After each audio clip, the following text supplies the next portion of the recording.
There are 1.7 million Philippine-born Filipinos living in the U.S. Marami po sa atin, hindi po dito talaga nanggaling. And so when we move from the Philippines to here, we always talk about and think about and worry about immigration. Kaya naman po, nandito ang American Dream to help us sort those out.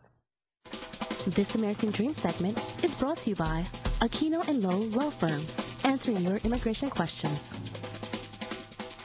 Attorney Richard Lowe joining us today on Kababayan LA. Merry Christmas to you. Merry Christmas to you, too. And for people that are migrating here from the Philippines, those who have to worry about their visa, the best gift, I think, is also, the chance to apply for naturalization. And that's what we're going to be talking about today, because there are cases and there are different approaches to these cases. Yes, well, there's the straightforward cases where people have been here for 5 years and they've been a permanent resident for 5 years and they have no issues, no criminal history, nothing. And they can go ahead and apply for citizenship. They speak English, they know the history. Okay, so you mentioned about that. No cases. Let's talk about this first case, because Joseph became a permanent resident in 2004. In 2005, while struggling to run a small business, Joseph bounced several checks to his suppliers. He was convicted under Code Section 476A and given a 16-month suspended sentence. So now this guy has a case. Can Joe become a U.S. citizen? Yeah, this is an interesting question. People don't really realize it, but in California, if you bounce a check, that's a crime of moral turpitude. And it could be potentially a deportable offense. So this question really raises, now, do you go and try to apply for naturalization? And what happens if you do? They could actually remove you based on this charge. Oh, no. But what they're trying to do now, this policy under prosecutorial discretion, this memo that came out in November, is they're trying to put these cases into a review panel and say, well, let's look at what the crime was. How long ago was it? What was this person's contribution to society since then? Have they gone to get an education? Have they become part of the military? And decide whether or not they want to put that person into proceedings. So that's when they do the balancing act, and that's when you need a lawyer, because some people go through the naturalization process without a lawyer. What are the pitfalls to that? Well, I think if you have a criminal conviction, you absolutely need an attorney. There's no reason why you should go through that process without an attorney, because, like I said, what appear innocuous charges can become problematic for you during naturalization. Okay. So the benefit here is that we're getting an ability to file naturalization and sort of get rid of that problem, become a U.S. citizen through the naturalization process without having to go into removal proceedings. What are the other cases? DUI, it's holiday season, a lot of people are going to be drinking. Please don't drink and drive, but just in case.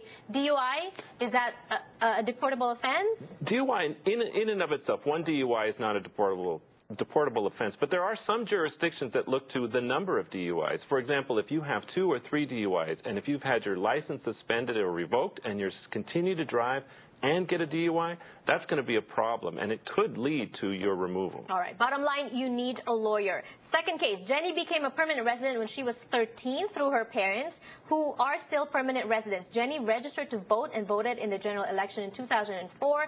Can Jenny become a U.S. citizen? What is the conflict in this? Well, she voted, and she's not a U.S. citizen. You can only vote if you're a U.S. citizen. That's what I was asking. I was going to ask, but don't they ask you that when you register? Well, I've had this come up in my practice. I mean, especially if you're here as a child, you're young, you maybe have not really fully grasped the fact that you're not a citizen, and people register to vote and they vote, and it's very inadvertent. It's very easy to register. Right. You just sign and, and I got excited there for a minute. I thought I was going to be able to vote, but not yet. So this is deportable.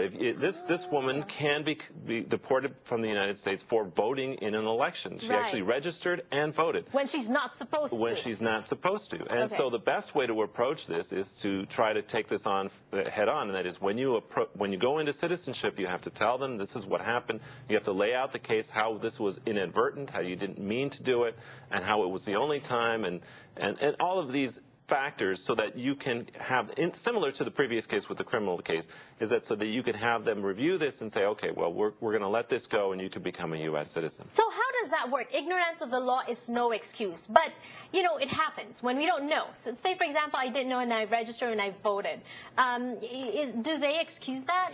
Well, I don't say that they would just give out a blanket excuse for that, but they are looking at that, looking at the circumstances. Right. You know, if you're, like I said, if you're here when you're, for many years when you're young, a lot of times you don't realize that. Okay, case number 3, Darlene was petitioned by an employer. When her priority date became current, in 2007, she applied for adjustment of status. The visa numbers retrogressed, so she was not given permanent residency until 2010, at which time she no longer worked for a sponsoring employer. Can she still become a U.S. citizen?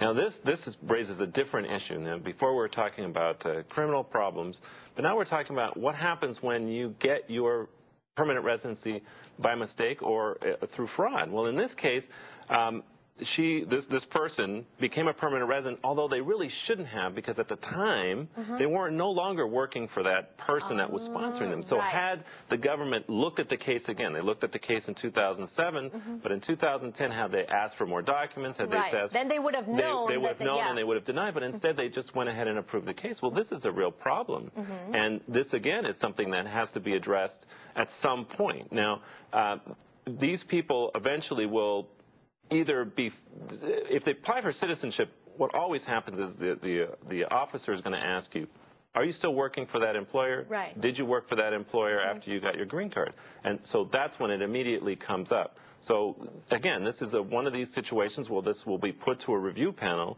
to determine whether or not they want an NTA issued in this case. What's an NTA? A notice to appear. That is whether they're going to put the person in removal proceedings. Okay. Now, unlike the previous category where if they decide not to put you in removal proceedings, they're going to go ahead and adjudicate the M400 application, become a citizen. In this category of cases, they may not issue an NTA, but they may still deny your naturalization because they don't believe you legally obtained your permanent residence. Yeah, so there's a fraud question in this. They might think that it was, Although it's not your fraud, it's not the fraud necessarily that you committed. It's just that the government didn't really do all they were supposed to do, and so you inadvertently received permanent residency. And also, bottom line, get a lawyer. And also, once you get an NTA, obviously you need to talk to a lawyer because they know more than we do and they can give us our options. That's the number to call on the screen if you want to schedule your appointment to see face-to-face Dr. Attorney Richard Lowe or get his autograph. Thank you so much.